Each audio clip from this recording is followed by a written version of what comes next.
Mga residenteng tinatamaan ng sore eyes nanotaran kan Naga City Health Office na nagdadakol. Health experts pigtawang duon na mayong pinipiling panahon asin edad ang tinatamaan kan viral asin bacterial diseases siring kan sore eyes. Yan asin iba pang detalye aramon ta sa pagtutok live ni Chris Novello. Chris?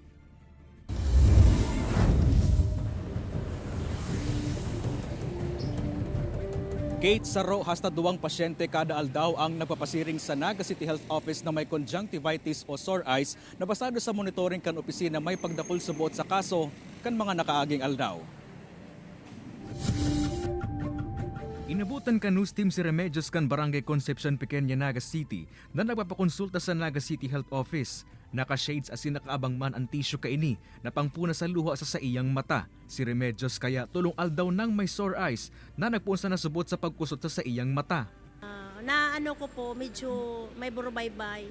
Tapos kang banggi na po, nagpuuna po siyang maggatok. Maski dahil ko sa pigihero, naggatok siya. Ninhuli kaini dahil subot siya makalawag sa trabaho, huli sa paghandal na makaulakit pa sa iba. Maginan sa imakuapo ang tinamaan naman subot kang nasambitan ng helang. Nanotaran man kang Naga City Health Office asin BHW kan Barangay Concepcion Pequeña na nagdadakol ang mga nagpapakonsultang tinamaan ng sore eyes. Na-referral kami, idadakapad duman mi sa Naga City Hospital, okay, Naga City Health.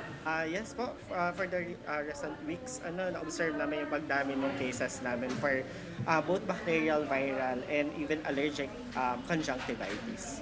May subot na pinipili ang conjunctivitis na panahon asin edad kan pwedeng tamaan kaini.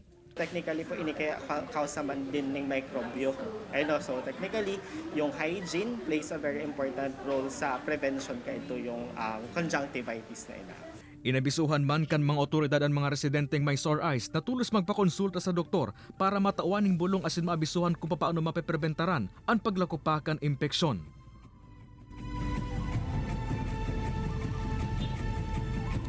Kate, inaabot sa buot ng 4 hasta 7 aldaw ang conjunctivitis o sore eyes mantang 14 days naman kung malalaan kamugtakan kan matakan sa rong pasyente. Sa ibong kaini pinag-asigurar man kang Naga City Health Office na kontrolado ninda. Anhelang na ini kasabay kan pag-asigurar na bastante ang supply kan bulong, siring kan antibiotic, asin man eye drop para sa mga residenteng igwa ng conjunctivitis o sore eyes. Kate? Alright, Jos Mabalos, Chris.